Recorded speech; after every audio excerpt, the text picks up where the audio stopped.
saudara yang dikasihi Tuhan, salam sejahtera dalam Tuhan Yesus Kristus.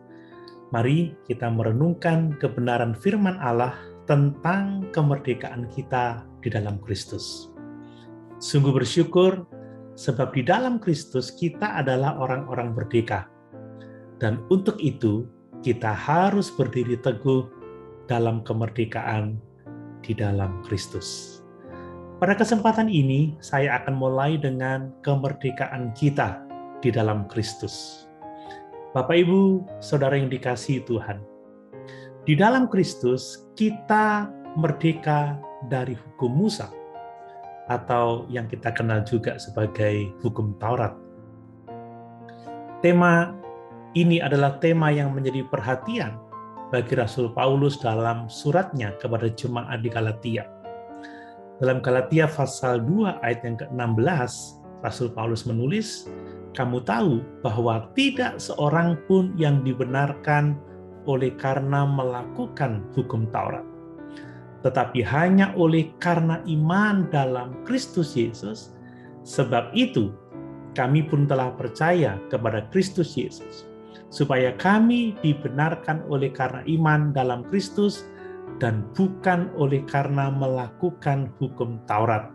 Sebab tidak ada seorang pun yang dibenarkan oleh karena melakukan hukum Taurat." Nah, perhatikan juga di dalam Galatia pasal 3 ayat 23-25. Sebelum iman itu datang, kita berada di bawah pengawalan hukum Taurat dan dikurung sampai iman itu telah dinyatakan. Jadi hukum Taurat adalah penuntun bagi kita sampai Kristus datang, supaya kita dibenarkan karena iman. Sekarang iman itu telah datang. Karena itu kita tidak berada lagi di bawah pengawasan penuntun. Bapak, Ibu, Saudara yang dikasihi oleh Tuhan, jelas bahwa di dalam Kristus saja kita dibenarkan oleh iman. Sehingga kita tidak lagi hidup di bawah hukum Taurat, sebab tidak ada seorang pun yang dapat dibenarkan karena melakukan hukum Taurat. Nah, Rasul Paulus juga menulis kebenaran ini dalam surat Roma, pasal 7 ayat 4-6. "Sebab itu, saudara-saudaraku, kamu juga telah mati bagi hukum Taurat oleh tubuh Kristus, supaya kamu menjadi milik orang lain, yaitu milik Dia yang telah dibangkitkan dari antara orang mati, agar kita berbuah bagi Allah. Sebab waktu kita masih hidup di dalam daging, hawa nafsu dosa yang dirangsang oleh hukum Taurat bekerja dalam anggota-anggota tubuh kita, agar kita berbuah bagi maut. Tetapi sekarang kita telah dibebaskan dari hukum Taurat, sebab kita telah mati bagi Dia yang mengurung kita, sehingga kita sekarang melayani dalam keadaan baru menurut roh dan bukan dalam keadaan lama menurut hukum Taurat." Sungguh luar biasa. Di dalam Kristus kita dimerdekakan dari hukum Taurat. Yang selanjutnya adalah bahwa di dalam Kristus kita dimerdekakan dari ikatan dosa, atau dengan kata lain kita dibenarkan oleh Allah. Dibenarkan berarti bahwa kita dinyatakan tidak bersalah atau dinyatakan tidak berdosa. Dalam Galatia pasal 2 ayat 16-17, Rasul Paulus menuliskan, "Kamu tahu bahwa tidak seorang pun yang dibenarkan oleh karena melakukan hukum Taurat, tetapi hanya oleh karena iman dalam Kristus Yesus. Sebab itu kami pun telah percaya kepada Kristus Yesus, supaya kami dibenarkan oleh karena iman dalam Kristus dan bukan oleh karena melakukan hukum Taurat. Sebab tidak ada seorang pun yang dibenarkan oleh karena melakukan hukum Taurat. Tetapi jika kami sendiri, sementara kami berusaha untuk dibenarkan dalam Kristus, ternyata adalah orang-orang berdosa, apakah hal itu berarti bahwa Kristus adalah pelayan dosa? Sekali-kali tidak. Rasul Paulus juga menulis tentang dimerdekakan dari dosa dalam Roma 8 ayat 1-2. Demikianlah sekarang tidak ada penghukuman bagi mereka yang ada di dalam Kristus Yesus. Roh yang memberi hidup telah memerdekakan kamu dalam Kristus dari hukum dosa dan hukum maut. Bapak, Ibu, saudara yang dikasihi oleh Tuhan, kita telah dimerdekakan dari dosa karena Allah telah membenarkan kita, menyatakan kita tidak bersalah, menyatakan kita tidak berdosa.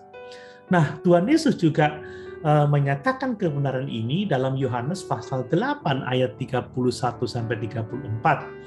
Maka katanya kepada orang-orang Yahudi yang percaya kepadanya, "Jikalau kamu tetap dalam firman-Ku, kamu benar-benar adalah murid-Ku, dan kamu akan mengetahui kebenaran, dan kebenaran itu akan memerdekakan kamu."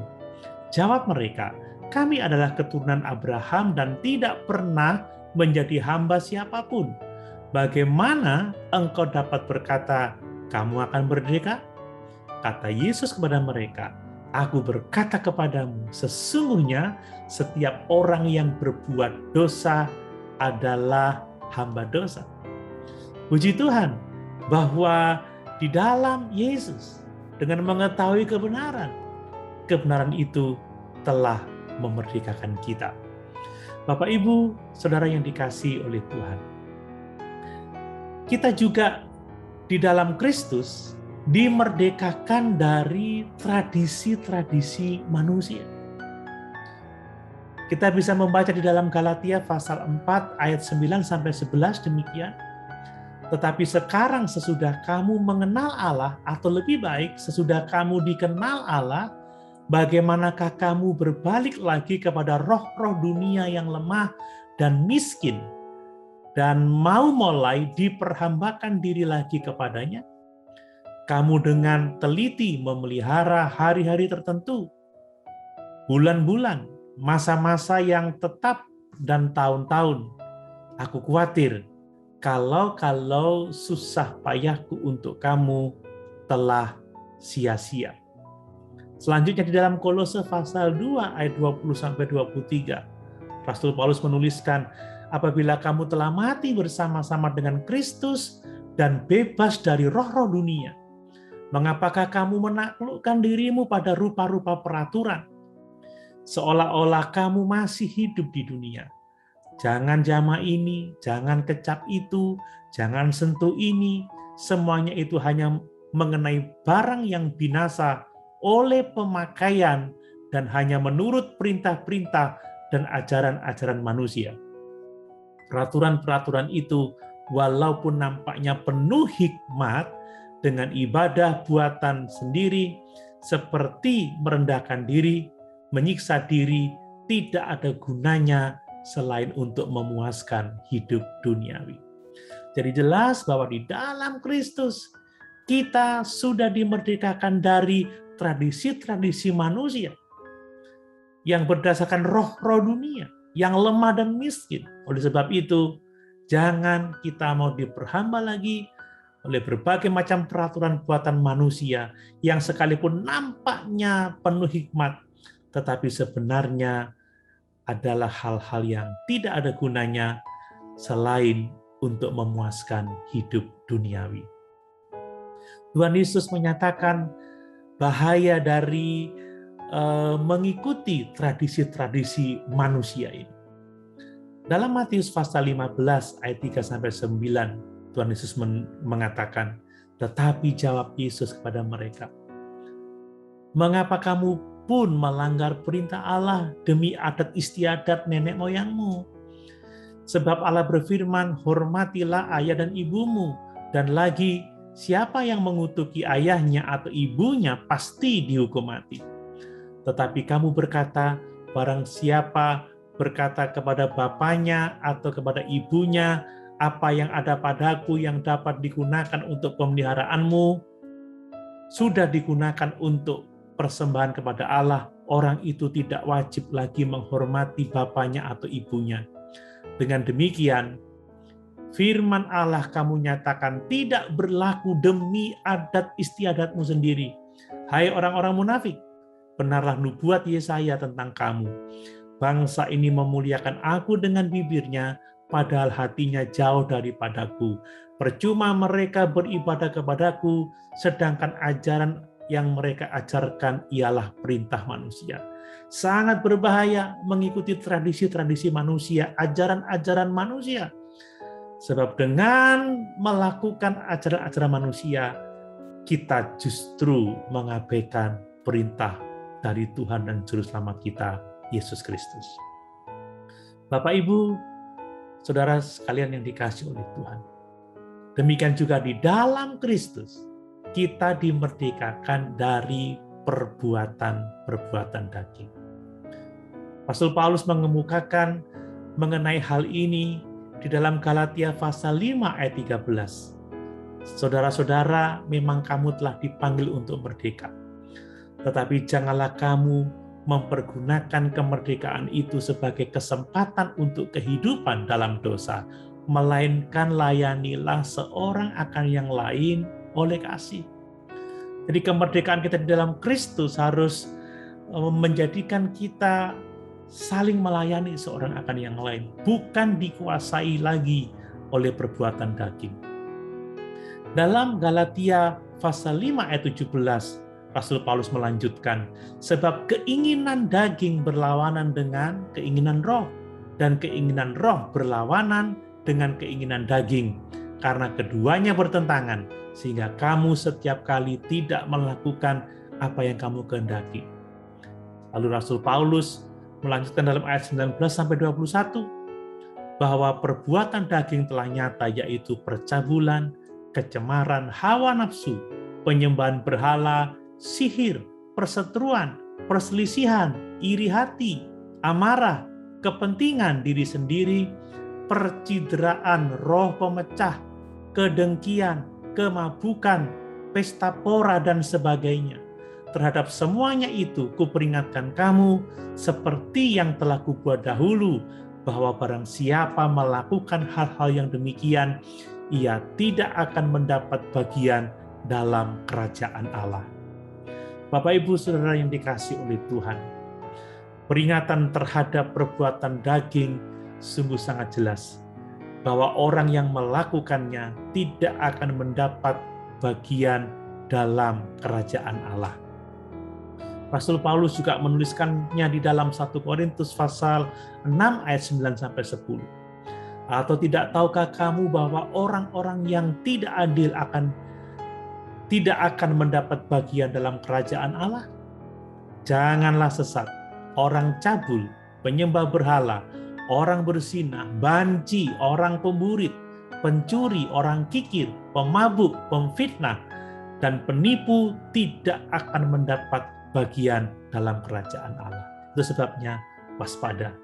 Dan jangan lagi mau diperhamba oleh perbuatan-perbuatan daging, sebab kita telah dimerdekakan dari perbuatan-perbuatan daging. Tuhan Yesus juga memberikan peringatan tentang hal ini.